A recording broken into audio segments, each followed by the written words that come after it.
www.jamiamadiniyajadid.org.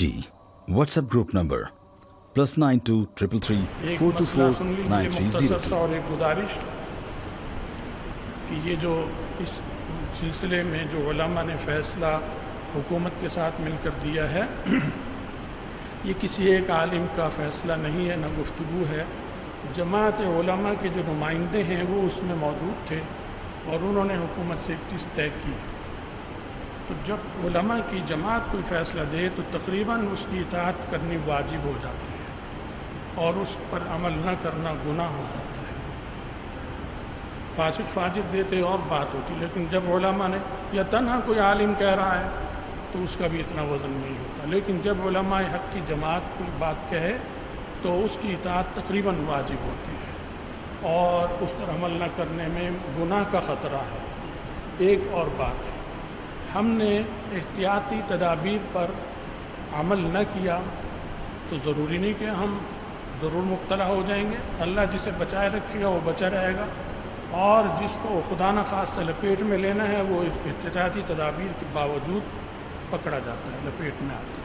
लेकिन जो एहतियाती तदाबीर के बावजूद पकड़ा जाएगा उसके गुनाह माफ़ होंगे, आखिरत के दर्जे होंगे, नामालूम शहादत का दर्जा जो भी अल्लाह देगा। लेकिन अगर किसी ने एहतियाती तदाबीर इख्तियार न की तो शरई मसला ये है, ला तुल्कू बिअयदीकुम इला तहलुका, कुरान पाक में आया, अपने को हलाकत में मत डालो, जहाँ तक हो बचो। लेकिन फिर भी अगर आ जाओ तो फिर अल्लाह के यहाँ पकड़ नहीं। तो इसलिए अगर इसके ख़िलाफ़ करते हुए अगर हमने अमल किया और फिर लपेट में आ गए तो अल्लाह के यहाँ दर्जे हैं, इंशाअल्लाह मग़फ़िरत है। और अगर अमल न किया और लपेट में आए तो उल्टा मरने पर सवाल हो सकता है और अज़ाब मिलने का ख़तरा है कि तुमने अपने को हलाकत में क्यों डाला।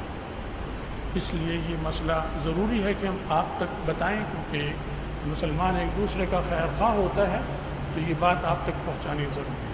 इस पर आप अमल कीजिए। हुकूमत ने कहा है उलमा अमल कराएं, लेकिन उलमा के पास इख्तियार नहीं है, वो गुजारिश कर सकते हैं। आप अपने अमल से ये ज़ाहिर कर दें और पैगाम भेज दें हुकूमत को कि उलमा की ज़ुबान से जो बात गुजारिश के तौर पर निकलेगी तो हम उस पर आंखें मीच कर अमल करेंगे।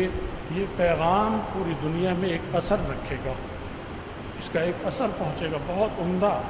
इसलिए जो हम आपसे इस सिलसिले में गुजारिश करेंगे आप उस पर खुशी से अमल कीजिए। जैसे हम तबलीगी इज्तिमा होता है उसमें एक साथ जो हिदायत मिलती हैं स्टेज से उस पर अमल होता है, इसी तरह और हमारे इज्तिमात होते हैं, जमीयत उलमा इस्लाम वगैरह जो हिदायत स्टेज से मिलती है उस पर अमल करते हैं, उसका एक असर पड़ता है बातिल क़ुव्वतों पर। आप तो सब दीन वाले हैं, अल्लाह के लिए इबादत करने आए हैं, इसलिए आप इन हिदायत पर अमल कीजिए। इसलिए जब सफ़े बनाएं तो ये जो स्लैबें बनी हुई हैं, दो दो स्लैबों का फासला छोड़कर सफ़ बनाइए, फिर पिछली वाले भी इसी तरह बनाएं और इस पर अमल कर दिखाएं और ये बताएं कि हम से ज़्यादा मुनज़्ज़म और दीन के अहकामात पर अमल करने वाला इस तब यहाँ पर कोई नहीं अल्लाह के फज़ल से। तो इस पर आप और हम सब अमल करेंगे, इस पर इंशाअल्लाह हमें अल्लाह से अजर और सवाब मिलेगा।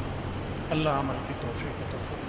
इसलिए डबल का फ़ासला कर दीजिए, आप भी उधर हो जाइए, मौलाना हुसैन साहब दो ऐसे सब दो का फ़ासला कर लें। और अगर जगह तंग है तो अगली सफ़ में से पिछली सफ़ में चले जाएं ताकि फासला छोड़कर एक एक आदमी पीछे चला जाए और पिछले वाला और पीछे चला जाए। 3 से 5 सफ़े हो जाएं, 5 से 7 सफ़े हो जाएं। इसलिए आप ऐसे कीजिए, इस सफ़ में से भी अगर जगह तंग है तो पीछे आ जाएं और पिछले वाले और पीछे हो जाएं और बीच में 3-3 फुट का फ़ासला दीजिए, कम से कम 3 फुट का फ़ासला। अल्लाह ताला कबूल फरमाए। इस जुमे हमने ये समझा के करा रहे हैं, आइंदा इंशाअल्लाह ज़रूरत नहीं पड़ेगी, सबको तरीक़ा मालूम है।